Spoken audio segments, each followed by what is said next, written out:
Kia ora koutou katoa. Welcome to the Hoon, where co-host Peter Bale and I go around the week's news in geopolitics and Aotearoa's political economy with a whole bunch of experts, academics and politicians, all to understand our worlds better and have some fun.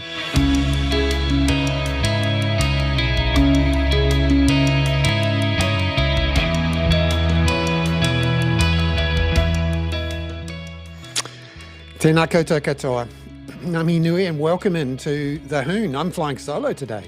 Just me. Peter Bale is off, just recovering after a small and scheduled surgery. So we don't want him to be on not feeling very well and bandaged or anything like that. So it's just me today, but that's okay. We've got plenty to talk about. There's been lots of news this week, and we'll be talking to Catherine Dyer shortly about all of the dramas around New Zealand's climate change position, the government's response to the Climate Commission, what Nicola Willis said about New Zealand's attitude to buying carbon credits and complying with the Paris Agreement earlier this week, and of course, plenty of news too from the government on housing and the economy, with the government's budget position out today for the most recent budget position ahead of next week's half-yearly economic and fiscal update. The government's budget is in a slightly worse position than we thought it would be, and so the government's short of money. And we've discovered today an announcement. If it's a Friday afternoon, it's always a bad announcement if it's come from the government. An announcement from the IRD that they are looking to tax billions of dollars worth of loans from companies to shareholders. And it's potentially a major deal for the business community, the small business community. Not something you would have expected from a national-led government, but you can tell it's getting quite tight. They're looking for money down the back of the couch, and they think they've found a big one. So we'll be talking late in the show to Terry Boucher, who is an independent tax policy expert and accountant, and a long-time correspondent of the Kaka. It will be great to talk to him about that. Now, the other thing I'm keen to do today, given that we're a bit short of guests and hosts, is to invite people to send their questions in, either on the chat channel on Substack, or you could try doing it on the YouTube channel as well. I try not to distract myself looking at comments during the show. Normally Peter's pretty good at that, but I'm very keen today to hear what's going on. So if you have a question, feel free to put it into the channel, and I will try to have a chat and give you an idea of what's going on there. So please put your questions in, and I'll try and keep up with the comments as they come through. It has been a big week in the world of our political economy, starting with the government's announcement early in the week that it was going to, on the wake of announcing it was going to abolish regional councils, it was going to put a rates cap on councils. Now, the councils, this has been talked about for a few months now, but the councils themselves were worried that it was going to be an actual flat cap, so to speak, a 0% rates cap. That's certainly what the likes of the Taxpayers Union wanted. But the government has proposed something that is not zero. It's between 2% and 4%. So you'd call it a floor and cap as opposed to just a cap. And it's due not to kick in until the middle of 2029. So it's what I call a bit of a performative special. If you're the government and you want to get the credit for beating up on councils for putting up rates, then you can say we're going to put a rates cap on. A 2 to 4% rates cap is certainly just slightly more than the consumer price inflation rate. In fact, 2% is seen as the middle of that band, and therefore is the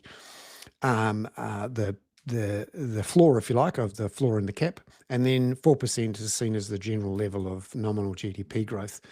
Of course, that doesn't take into account the actual costs that councils have, or the fact that we've had underinvestment in infrastructure, not just in building new stuff, but in renewal and maintenance over the last 20 to 30 years. And that's in the wake of the 1989 local government reforms, which essentially mean the councils always have to run budget surpluses. They're not actually allowed to have an overdraft, if you like. And because they're so small, they're not easily able to borrow themselves. They have, over time, grouped together with the local government funding agency, and that is government control. So in a way, the government controls not only how the councils can raise their money, and it stops them from running deficits, unlike the government itself, and through the LGFA is able to make sure the councils don't borrow that much either. This is all, of course, impossible to maintain when you have a population growth of 1.5% to 2% per annum over the last 20 years, and enormous demand for housing and roads and schools and hospitals. And this rates cap is going to screw down even more the ability of councils to respond to that. As we heard from Standard & Poor's over the last day or so, Standard & Poor's came out and said, hey, this rates cap is going to cause all sorts of trouble for councils in their own finances and may well lead to credit rating downgrades, which means that the government itself will struggle to get the infrastructure built that it wanted. The other thing, g'day, Catherine, how's it going? Hey, good. How are you? Good, good. You've done a great thing and jumped in to help out with Peter away, not so well today, and I really appreciate it. But luckily for us, there's an enormous amount of climate news to start with, and we'll have Jessica Pelleray on from 5:30 from Lawyers for Climate Action to talk some more about what's gone on this week, and also from 6:45 I'll have a chat with Terry Boucher from Boucher Consulting about this issue of the government short of money, essentially imposing a big new tax on small to medium business.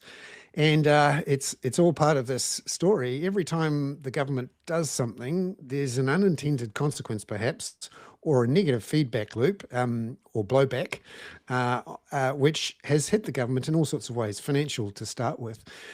Before we get into the government's response to the Climate Commission advice, I wanted to talk about the emissions trading scheme and how there was an auction this week.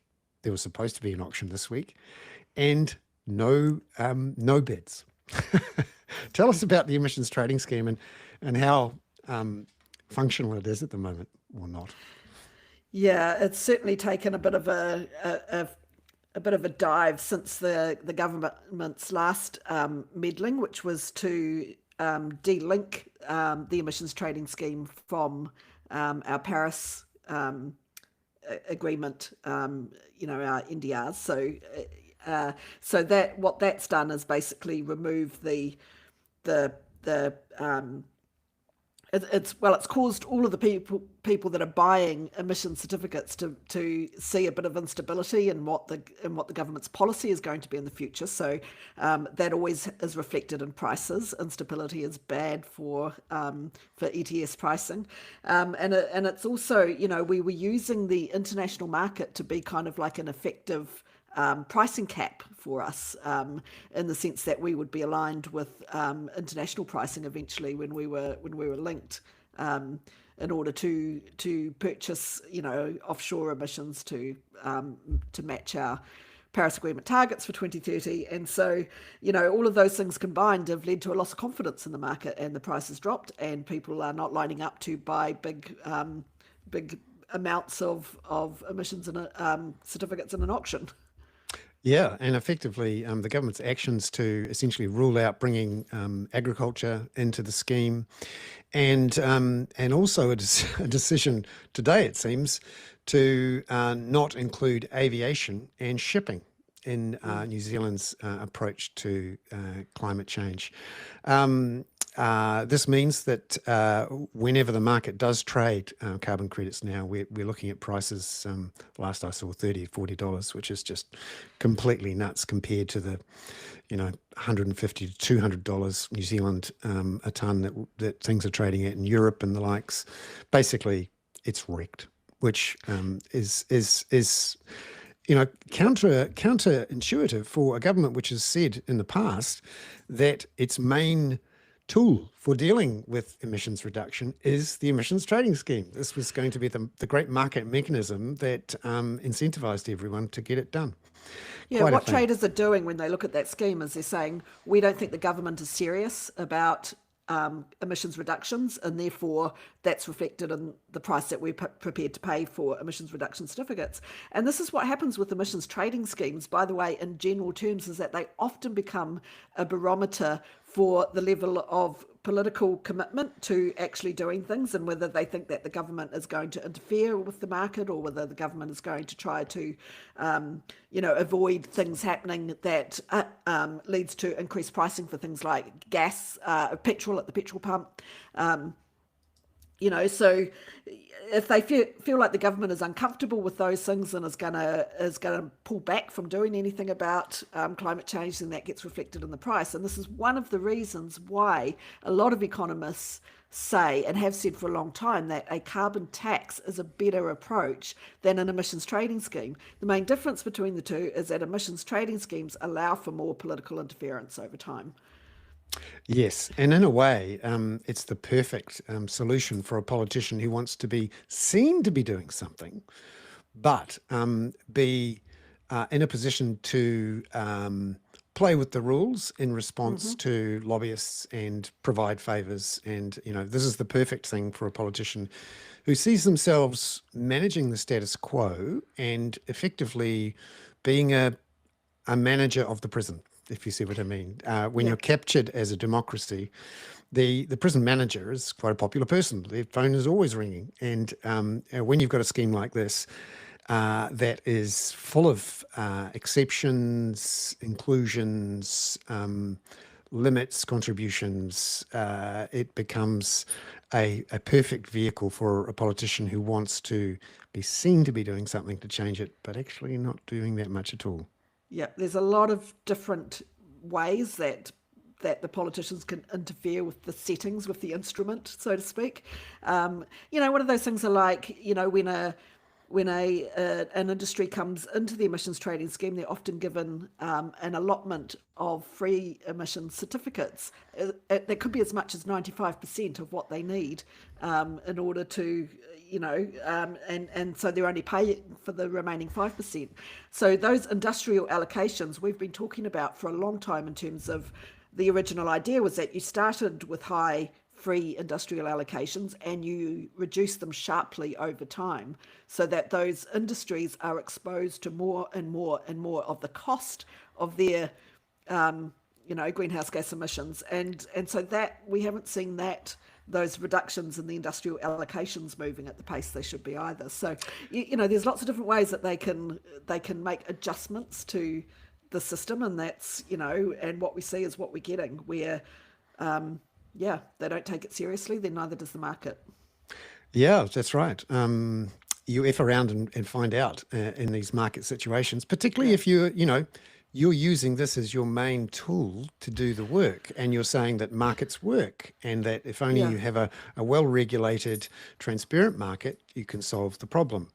It's certainly not solving the problem at the moment. The other And thing, this which you go, yeah, Sorry, so this plays straight into our commitment to our 2030 Paris Agreement targets. Just a reminder that our 2030 targets are a 50% reduction on our 2005 emissions levels, and that target, it was not just a target that was set by the last government or by James Shaw, as some people like to point fingers at. That was the recommendation of the Independent Climate Change Commission, that was the appropriate level of target that we should be aiming for as a country. And we had options right from the start as to how we met that target. We could meet it with domestic emissions reductions, or we could meet it by purchasing offshore emissions reductions.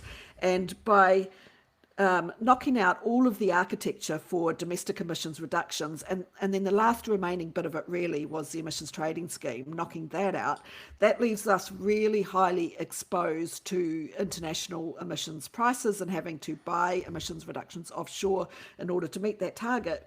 And now they're kind of saying, oh, well, we can't do that because most New Zealanders don't agree with sending billions of dollars offshore to, to meet that target. And I'm kind of like, well, of course we don't. We should have been meeting them domestically, and you're completely failing to do that. And now you're saying that the reason that we're failing to do that is the target and not your lack of action in order to meet that target.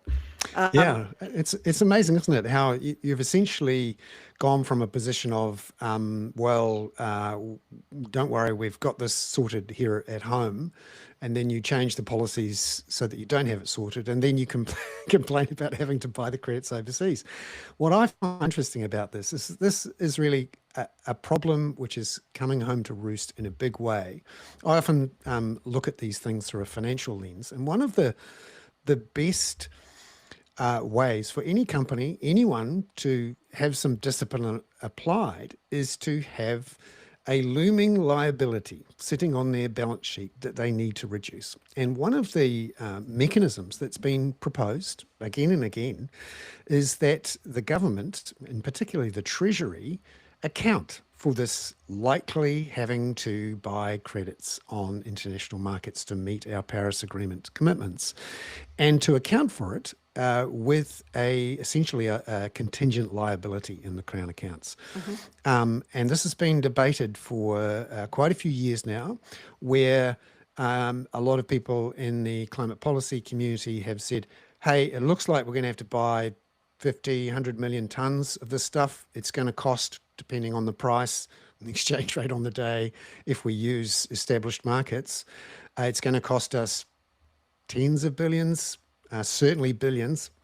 And this is something that the government needs to account for in the same way that it does account for contingent liabilities. Let's say there's a big court case and you might have to pay $1 billion for pay equity payments or whatever. The Treasury has to account for it. And repeatedly, the Treasury has said, we've talked to our auditor and actually we don't think we need to account for this. Because if the Treasury had put it in, then it would be something the government would need to get rid of by exactly. This is the point that I think a lot of people miss, is that if you have that contingent liability on your books, then that creates space in your budget to say, well, actually, if we don't want to pay that out as a liability in terms of offshore mitigation, then we can spend that money domestically and get the mitigation domestically, and the books will come out even. Yeah. But if you haven't accounted for the cost to do it either way, then you are accounting to fail. You are planning to fail, and you are building your accounting planning to fail to meet that. So, Treasury definitely has a role to play in that. That is not just a matter of, will the government be drawing down on that contingent liability or not to buy overseas mitigation, but do they have the space in the budget to actually do domestic mitigation? And they've allowed the government to plan to not do it. So yeah, they're fully on the hook for this as well, in my eyes anyway. Yeah, and Treasury should take some responsibility for this. Yeah. They're supposed to be seen as an independent advisor to the government, to say, hey, you've got this liability coming down the track. You should probably do something about it, or in the future you might have to pay some money. That's the nature of a liability. Yeah. And by essentially suggesting to the government they could have their cake and eat it too, they have left the government in a position. Now, you could argue, well, we all know that Treasury was never going to put that liability in unless they had a nudge, nudge, wink, wink from the minister and the government involved of the day. But if that's the case, you can't really call yourself independent. And whoever is the auditor, there's an auditor general, should be asking themselves some tough questions about how they prepare these accounts. I know this all sounds very sort of, accountant, actuary, nerdy debate, but this is what drives organizations trying to get rid of a liability or trying to build an asset, and that's a problem for the government. I I There's another aspect of this that that I've picked up as well in the government's response to the Climate Change Commission on the 2050 targets, where they've decided that they're not going to include aviation and shipping emissions. They're not going to have the target that was recommended by the new target that was recommended by the Climate Change Commission was for, I think it was minus 38 million tonnes by 2050. So they've rejected that. But one of the things that they've based, that both parties have based some of their calculations on, they did economic analysis of the effect of the mitigation actions that would be required to meet that target. And they said that it would reduce GDP by 0.4% by 2035 and about 2 point something percent by 2050. And so the government's looked at that and said, well, that's not in alignment with our economic growth agenda, so we're going to reject the plan on these really marginal, what the Climate Change Commission referred to it as a moderate impact on GDP. But what really blows my mind about this is that if you look at what the actuaries say, the report on planetary solvency from the actuaries and the University of Exeter climate scientists, they're saying that if we get 2 degrees of warming by 2050, which we are headed for that and more at the moment, then that will knock GDP back by 25%, global GDP, and it will also have an effect on mortality rates, so of 2 billion people dead by 2050 at that kind of levels of warming. And so that just, throws into, when you do an economic analysis where you have what you could look at as a baseline, which is damage free. So you're assuming that the future doesn't have any kind of damage from climate change impacts affecting our GDP. So they start with the damage free baseline, and then they say, oh, if we take this action, it'll cost us 2%. And it's kind of like, well, you and everybody else not taking that action is going to wipe out 25% at least of our GDP. And what you are talking about is marginalia, it's totally insignificant amounts of impact on GDP compared to the world that we all actually live in, which is a world in which climate change is already happening. It's already impacting GDP. It's already impacting global mortality rates to the tune of about 350 million people dying in the last year from climate change associated impacts, and you're kind of they're just doing economic analyses that have no relationship with the actual reality of the situation. So it looks to me, all of it looks to me like a bunch of people talking about a world that doesn't exist anymore, that won't exist in the future, and just faffing about with nonsense. Yeah, like this is the nature of performative politics. Is it really only can stay alive with gaslighting, effectively, when you can say to your public that you've got this covered, it's not a problem. You're looking at this the wrong way. You just need to wait for a while. Or, as we saw in the response to the recommendations about 2050 from the Climate Commission, the government's response from Simon Watts was to say, we can't really respond to a recommendation about 2050 until close to 2050. which and obviously, if you actually want to do something about climate change, you actually have to respond well in advance. You have to start taking action. Some of the things that we need to take action on are things that will take years and years of before we actually see the benefits of. So those investments have to start early, and they have to be consistent, and we have to be clear on what our objectives are. And so to say we're not going to even bother trying to respond to these things until the day is almost upon us is again, it's planning to fail. Yeah, I mean, It's what you to give you an idea of how the government's thinking about this, it's worth having a look at the actual quote from Simon Watts in response to this issue. So we had essentially the government saying that it can't really do anything until close to the time. So, in rejecting the advice, the government said it is our view that a detailed framework for post 2050 reductions and removals is best developed closer to 2050. Which essentially says to everyone that we only care about today. In fact, we only care about this moment right now. We've forgotten what's happened in the previous moments. We don't believe that future moments actually exist. And we hope that you think the same thing too. Oh, look over there at some of the shiny thing. Yeah, given some of the risks that we face in the future, to have that kind of leadership in charge of making these kind of decisions is just, you know, Yeah, it's astonishing to deeply me that anxiety inducing. yeah, and it's also interesting that this is from a government which is a child, if you like, of the John Key led government from 2008 to 2017, which did sign up to Paris and which did keep the emissions trading scheme going.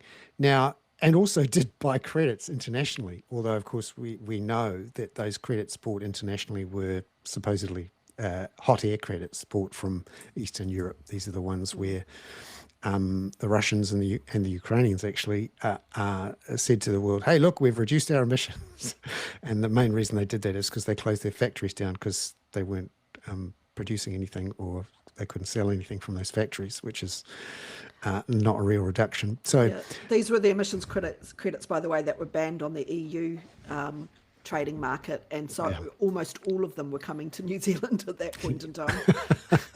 Have we got a deal for you? Yeah. Yeah. And interestingly, there was a time when we used to have diplomats in the Ministry of Foreign Affairs and Trade whose job, in theory, was to go out into the world, to go to the Papua New Guineas and the Solomon Islands and the Guatemalas of the world and to say, hey, we may need to buy some credits at some point, and maybe we could do a deal here where we pay you some money to make sure that you don't cut down forests, or we're going to, buy a whole bunch of panels for you to be able to produce power renewably, these sorts of things. And that's completely out the window. It's interesting that the last climate change ambassador, if you like, for MFAT quietly resigned a year or two ago, which It's a, it's interesting that at that time when John Key was government as well, like we always criticised him for talking about New Zealand as being a fast follower rather than a leader. Well, we would we would be in a much better position today if we were still fast following, because when you look at the government's own response to the Climate Change Commission's recommendations for 2050, it's there in black and white very clearly that we are no longer in alignment with our comparable countries that we compare ourselves to, that we're falling way behind them, and that was repeated a couple of times, by both the Climate Change Commission and in the government's response itself. They accepted that we were falling behind our comparison countries. Yeah, and it'll be interesting to see how our trading partners in the EU and the UK think about this. We had a good story, I think about a week ago, from Glenn McConnell at Stuff about what the European Union officials and what some UK ministers are asking questions about. Now, the government fobbed it off and said, "Oh no, they're not really asking questions about this," but it's clear that they are, and they're starting to become quite curious about this. It's not that long ago we signed these deals with the UK and the EU, which specified you must comply with Paris. I think that's really interesting, because it was Nicola Willis that came out last week and said there's no way we're sending billions of dollars offshore. But then when RNZ spoke to Simon Watts, he was not prepared to officially say that that's, he was keeping up this fiction of, oh, we'll see what happens. We're going to try and meet our targets domestically, and we're still looking at having the things in place so that we could buy offshore mitigation emissions if we wanted to. So he's basically, I mean, nobody, I think, believes that line that there's still a possibility that we'll be aiming to meet, to meet our 2030 NDC. I think that is, that's clearly incoherent and out of alignment with what they're actually doing. But so then you ask yourself, well, why is he still saying that? Why is he following that train? And it's obviously because that's this government's version of diplomacy, I guess, in the sense that if we don't officially admit that we're not going to meet our 2030 emissions target, then those partners in those trade agreements can't officially respond to the fact that we're not going to meet it, because we could keep saying, well, we might at the last minute buy some offshore mitigation, spend billions of dollars in the last month before, And so as long as we're not admitting it out loud, I think what they're hoping is that stops our trade partners from actually responding in any meaningful way. And then by the time 2030 comes round and we actually have to meet the target, either they're not in government anymore and they'll be able to jeff on the sidelines as the following government loses their free trade agreements, or they're hoping that if they are still in government, that there'll be enough other countries that have missed their targets that they'll be able to put their heads down and kind of get lost in the herd kind of a thing. So there's obviously method to that particular madness. But I think even, our overseas partners, to assume that they're going to go along with that and not ask some serious questions at some point is, that's a questionable line to take. Yes. So, Catherine, we're joined now by Jessica Pallaret from the Lawyers for Climate Action Group. Jessica, great to have you on the Hoon again. Yeah, kia ora. Thanks for having me. Yeah. So this week's been a big one. Firstly, we had the Scrutiny Week parliamentary committee hearings where Chloe Swarbrick asked Nicola Willis about, so what are you going to do when you're going to miss these targets for domestic emissions reduction? And why haven't you accounted for the billions that you're going to have to pay for it? And Nicola Willis just came straight out and said, we're never going to pay that money, which you could describe as a mask-off moment. What did you think of that series of exchanges where she sort of flatly ruled out buying emissions credits? Yeah, I mean, it's very problematic. It's been a week of target decisions really for the government. The big climate news this week is all about targets. So Nicola Willis ruling out sending billions of dollars of offshore money for offshore mitigation. This is really the latest in what's been a multi-year question mark over how is the government going to meet its 2030 target under the Paris Agreement. And really the government's position has been increasingly untenable and coming very close to greenwashing for some time. Because in the same sentence, you'll have the Minister for Climate Change say, we are committed to our 2030 Paris Agreement target, but in the next breath, we'll just not have an answer for how they intend to meet it. And the real issue here is that we've got an 84 million tonne hole for meeting that 2030 target. And up until this week, the government had actually left open paying for offshore mitigation as one of the key ways that it would meet that target. Why? Well, that's what was intended when that target was initially set. But what Nicola Willis has ruled out this week is sending or at least paying any substantial amount of offshore mitigation for meeting that target. So it leaves the very obvious question, well then, if you are still committed to it, which she maintains they are, where is your credible plan for how you're actually going to meet it?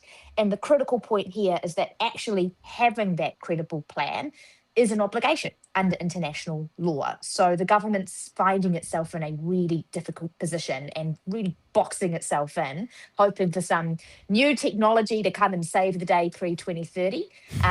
But I haven't heard of any new technologies that are meant to come on board pre-2030 to save the day.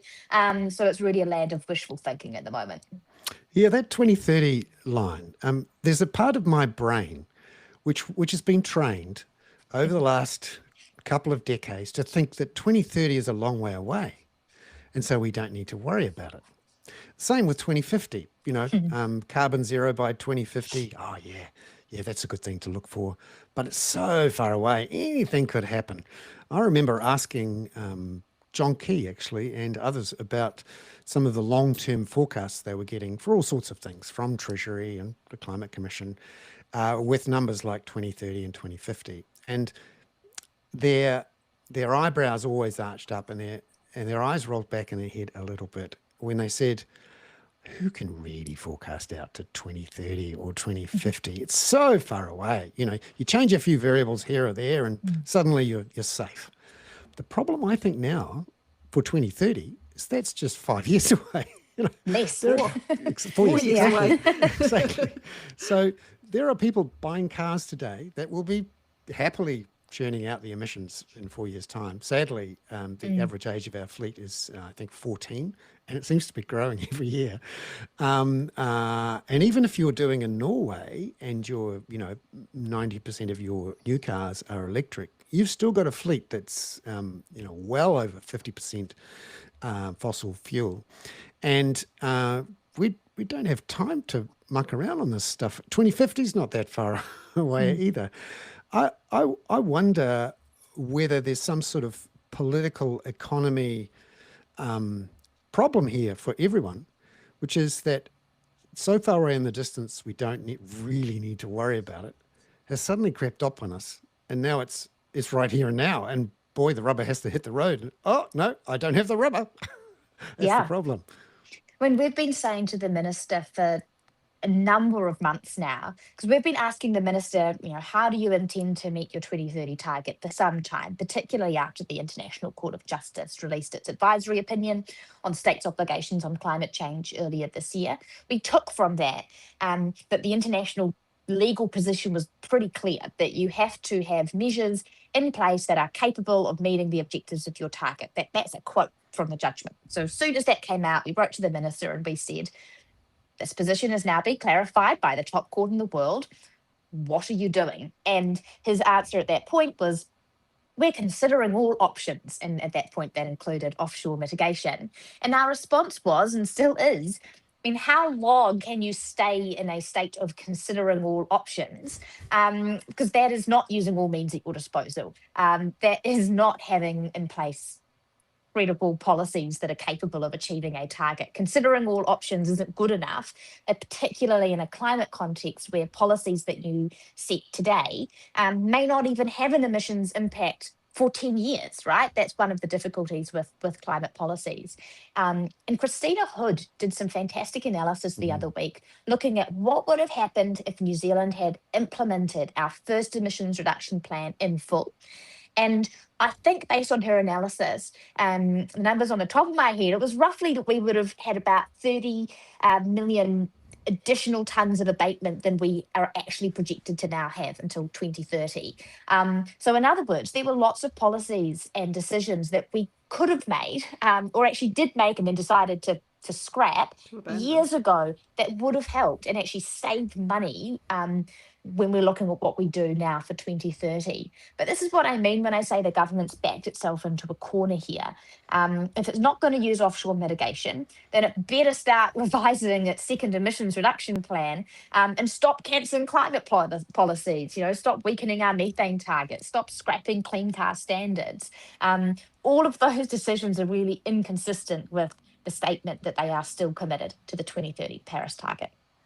Yeah, there was another analysis I saw as well from Christina Hood that was looking at that methane reduction, the reduction in the target for methane, and costed that out at something like $38 billion worth of damage to the world in general from reducing that target. Yeah.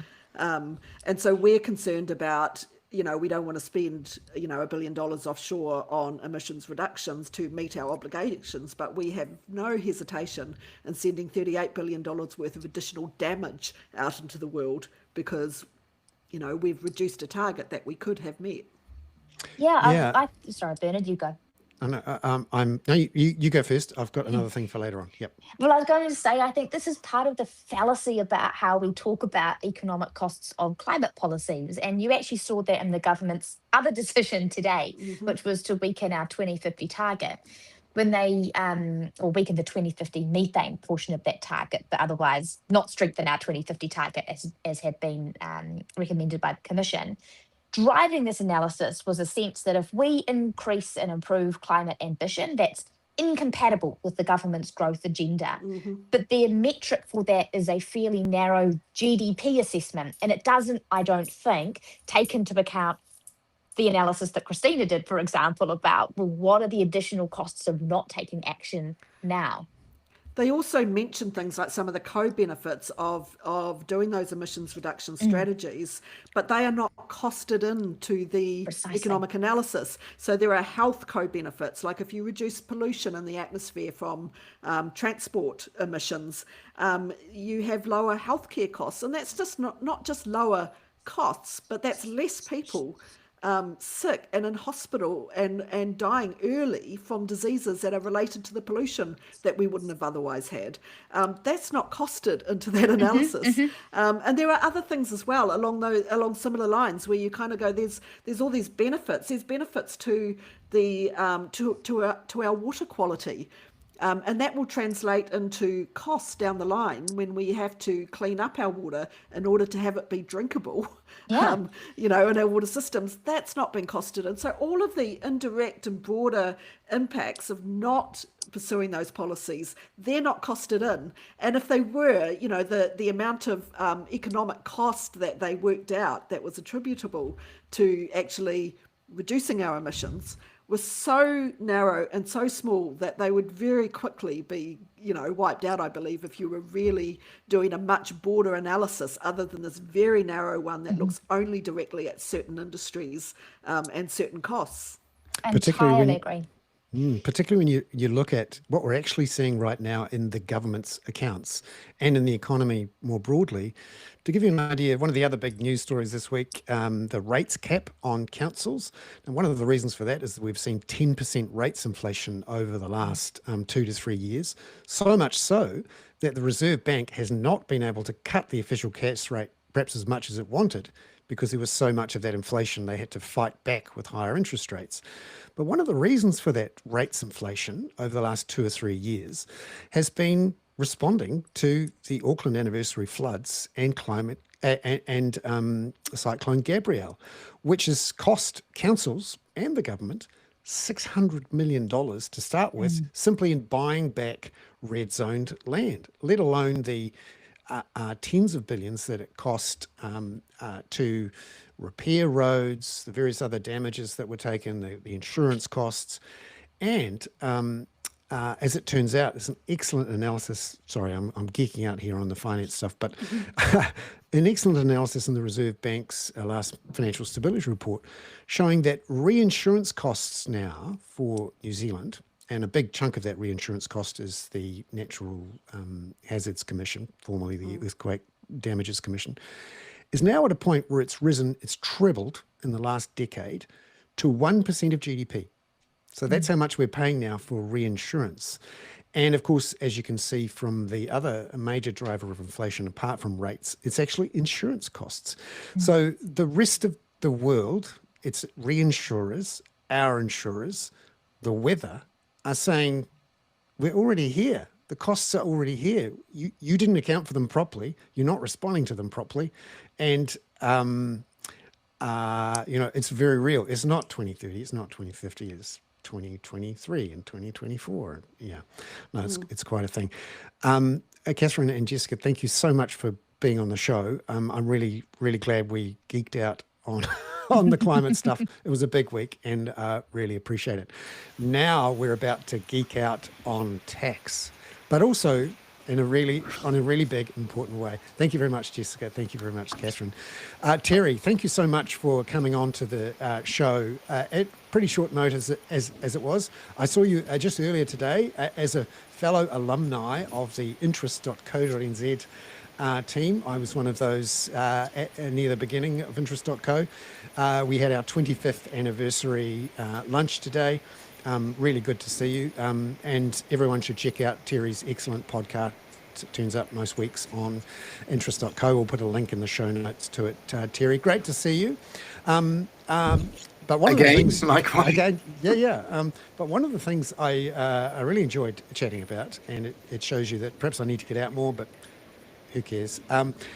You were talking about a big announcement that's come out of the IRD this afternoon, which everyone should know about because it's a big chunk of money and it's going to hit a whole bunch of businesses. And it's because of the government's need, you could argue a self-inflicted need, to find extra money to try to balance their books. Could you tell us what the IRD has proposed today and why it's a big deal? Yes, kia ora. Bernard, great to see you again. And a happy 25th anniversary to interest.co.nz. And we had a very good lunch. Yes, it comes out on the somewhat mundane title, Improving Taxation of Loans Made by Companies to Shareholders, which sounds dead boring and perfect cure for insomnia. But it's hugely important because what it's talking about is dealing with closely controlled companies. The vast majority of New Zealand companies, some 700,000 of them, controlled by shareholders and trusts, individuals. And many of these companies, over 200,000 it appears, make loans to their shareholders. Now, the current tax treatment is, if that loan is not repaid and no interest is charged on it, then the company has to charge what's called interest at what's called the prescribed rate of interest, which is 6.67% at the moment. Thing is, the loans can be left outstanding. They don't have to be repaid, and over time the amounts build up, and the numbers are absolutely staggering. As of 31st of March 2024, according to this Inland Revenue paper, the data they had was there 119,000 companies, about 16%, 1 in 6 of the 730,000 companies in there, were owed nearly $29 billion by their shareholders. Now, the thing is, here's why does this matter? If the money is paid to a shareholder as a dividend, or in the case of someone who's also an employee, a salary, it's immediately taxed. So potentially taxed at up to 39%. If it's just as a loan, it's not taxed, only the prescribed rate of interest is. So what has happened is over time, these loan balances have built up. And in fact, looking at it here, before the tax rate for trusts increased from 33 to 39%, the outstanding balance was estimated at $48 billion, Yikes. which is well over 10. Yeah. That's a huge sum. And then what happened was a colossal sum of dividends were paid to avoid that potential 39% charge. So there's an issue here. And there's another secondary issue in that is that about what happens with companies that go under.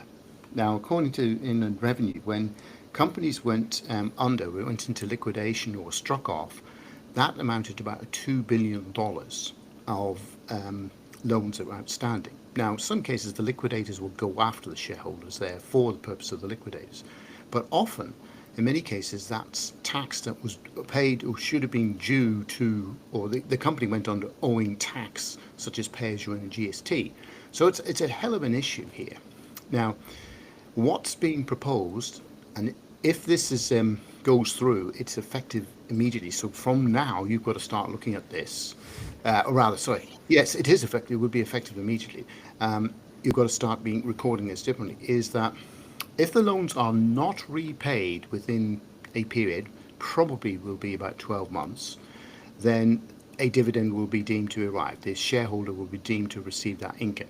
Now that brings us in line with countries, most of our common countries, such as the closest comparison is actually to Canada, but the UK, Australia, Norway, and Canada all have rules that say if you have not, you've got a loan from a shareholder, a company, you're a shareholder, you've got a loan from a company, you haven't repaid it within time, we're going to treat it as income.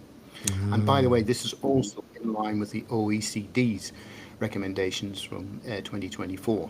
So it's a big, big move. And as I said, the numbers are huge. It's going to impact mostly the SMEs, small businesses that have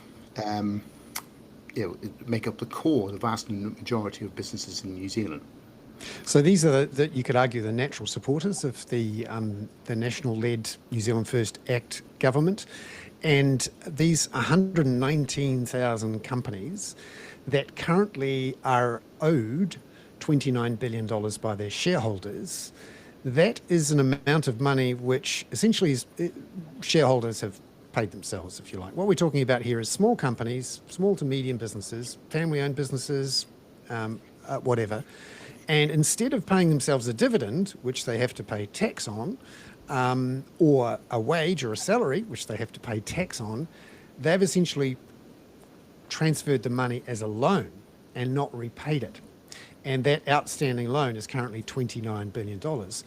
If we saw people not formalise that, or if they all just left it outstanding for 12 months, $28 billion, I know that IRD haven't said, but how much extra money could the IRD take in tax? How much of a, if I was talking like Mike Hosking, how much of a tax grab is this? If that was all treated, let's say it was all treated as an income and it all fell due at the one point, 29 and we'll assume an average tax rate of 39%. It's potentially as high as nearly $12 billion, somewhere between 11 and $12 billion. It's a big sum of money. Now, what they're proposing here is going forward, they've said, right, not repaid within a certain period of time, we're going to treat it as a dividend. What are they going to do with the current balances? Well, at the moment, they're saying they're going to be grandparented. They're not going to be subject to the new rules. They're not going to suggest or require repayment of those within a set period of time. So they're basically, as of up to today, you can continue to use have that money subject to the interest payment, subject to the prescribed rate of interest. You're not going to be required to repay it. Bit generous. They're also saying that going forward, there would be a de minimis. They're saying, look, sometimes this is a natural backwards and forwards. Companies, small businesses, the shareholders are often perhaps lending to the company saying, hey, got to meet that GST bill, and then sometimes taking it out. So it's going backwards and forwards. They're basically saying if the total balances left outstanding at the year end are less than $50,000 or so, that's a suggested number, then they're not going to worry about it. But those with the bit balances above that, they're going to be in these new rules. So what they're essentially saying to people is, hey guys, we're onto this little lark that you've used to carefully manage your tax bill down, and we're telling you the game's up, and therefore the $28 billion, which has been transferred over time, is going to have to be paid out properly as either a dividend or as wages and salary. So it may not be the 11 or 12 billion, but just very correct to clarify, Bernard, it's not going to be required to be repaid. So it's just new lending from today. So if tomorrow a company said, right, lend me $100,000, the company would say, fine, but you're going to have to repay it within a certain period of time. Otherwise, it's going to be income. So it's one of those tax changes that is going to incentivize different behavior. And it's behavior that, going to be and it's going to be behavior that involves someone paying more tax than you'd think. Yes. The question is how much do you think? Well, that's where that is really hard to know, because we don't know the break. There isn't a break. There's a graph on page 25 which shows a steady. Hold that to the camera if people can see that. It shows a steady rise accumulating. What the interesting stat here is that the annual growth in loans to shareholders has been approximately 8.7% per annum since over the period 1997 to 2023, surpassing the average growth in economic activity over the same period, nominal GDP growth being 5.4%. So if you're saying that it's going by $1 billion a year, and let's say half of that is more than 50 above the threshold, so it would have to be repaid. Then you apply that 39% rate to it, you could be talking about $200 billion a year. That's just a back of the envelope calculation, because we don't really, it'd be nicer to know a more detailed breakdown of how this is built up over time amongst all companies. But so $200 billion, 200 million. Sorry. Yep. That's a total back of the envelope calculation. We really don't know, but it is a significant change, and it's going to hit small businesses most acutely. And I think you've also got to align with this Inland Revenue's current enforcement activities, the extra money they've been given, and they're going to be clamping down. So companies that are going into liquidation or are going to come under much closer scrutiny from that. The stats are interesting in that regard about what's happening with the companies that went under. About 10,000 companies went under, owing a total of $426 million. So if you, again, same principle in there, you're talking $160 million in tax, potentially $160 million dollars of tax that went south, as well as the tax those companies probably owe, the debts. So it's a big, it's not expanding, but it's a big thing. Yeah, just before we go, Terry, one of the sort of nagging forces in the economy in the last 18 months has been the IRD's drive to, you could argue, catch up on bad debts and late GST and everything else that happened during COVID, and to also claw back some of the loans. There's an interesting report in the New Zealand Herald today saying that there's an awful lot of unrepaid COVID era loans out there. Yeah. And how much of an influence has the IRD's ramped up activity, enforcement activity, debt clawback activity? How important has that been in increasing the number of liquidations and bankruptcies?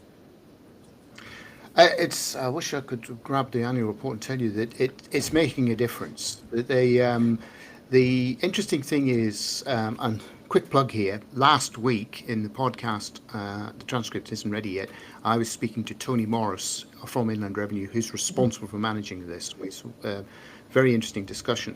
They are ramping up liquidation activity. What they're doing, though, they're trying to get on top of the curve. The rise in debt is rising faster than GDP. It's $9.3 billion. But a good sign is that the number of debtors has come down from about 550,000 to 527,000. So if you think it's sort of leveling off, we're going to see a lot more activities in this space from Inland Revenue. They're using things called deduction notices. So if you owe small amounts, they're just simply going bang to the banks or your employers, say, hey, Terry owes X, pay us it, or in there. It's pretty crude. So it's the next 6 months will probably be quite critical for them as they try and get on top of it. But so watch this space. But basically, I'll say this, a quick plug. If you are in trouble with your tax debt, call Inland Revenue. They are far more prepared to deal with people who actually approach them and say, hey, I've got an issue here. How can we work through it? And they'd be prepared to work through it. But if you just put your head in the sand, then you could find that more aggressive measures thing. One of the things they've done recently, by the way, is they've made use of notifying, where it's $150,000 or more, they're notifying credit agencies now, saying that this company owes more than $150,000. It's a measure they've taken from Australia, where interestingly the Australian Tax Office is required to notify credit agencies once tax debt goes above a certain threshold. There's no discretion to it. Your tax debt goes above, I think it's 50,000 Australian. You've got your credit record is immediately affected. We don't have that here. Inland Revenue has a discretion to it. It is now applying that discretion. They've run the tests on 30, I think about 70, initial test on 30 people was successful. They got a big push. Immediately people started reacting to that. They're now running it another 40, as I understand. You hear it all on the podcast. Yeah. No, this is very interesting. And I think it's underappreciated how one of the reasons why the economy doesn't seem to be picking up when we all thought it would be is because a lot of the people who maybe got behind on their payments during COVID or have been struggling a bit, where in previous years, you could often, as a small business owner, you could essentially dip into the equity in your house and pay off a tax debt, or deal with that GST and get away with it, so to speak, without capital gains. That easy pot of equity for many small businesses to use is not there. And it's been that moment of truth, I think, when the IRD has started applying the law, being a little bit less lenient. And it was good that they were lenient during COVID, but now they're back and the government's after the money. And we see from the Crown accounts today that they're short another $500 million or so behind the curve, and they're going for it. And this is causing extra grief in the economy. You could say it was inevitable and there's nothing wrong with it. But if you were a voter, a small to medium business owner, and you were being chased by IRD, firstly on the tax debts and the GST, and now you're not even allowed to pay yourself a big loan, it's going to be a difficult one, and I suspect they're going to get some blowback from their natural supporters. Terry Boucher, thank you so much. Yes, sorry. That would explain why they're not going to take action to collect the currently outstanding debt. I think the blowback's already happened. That's $29 billion would be a huge shock to ask to be repaid. Fun times. No. Thank you very much, Terry. Lovely to see you and hear you, and great to see you again today. Yay for interest.co. I'm a big fan. And I will make sure we put a link into the show notes to your podcast. Thank you very much. Kira, thank you. Right, I shall just, there we go. So Terry Boucher there from Terry Boucher Tax. I am Bernard Hickey. That has been a solo show here on the Kaka, the Hoon. Unfortunately, Peter not able to make it today, and Robert Patman has also been travelling. So it was a bit of a climate and tax special. I hope you enjoyed it. And we'll be back again next week for our second to last show of the year. And we'll be previewing the last show of the year, which will be a special one involving some special guests and our sort of big summary of the year that was, and a look ahead to the year that's coming next year, election year. Ka kite anō. Thank you very much. See you next week. Bye-bye.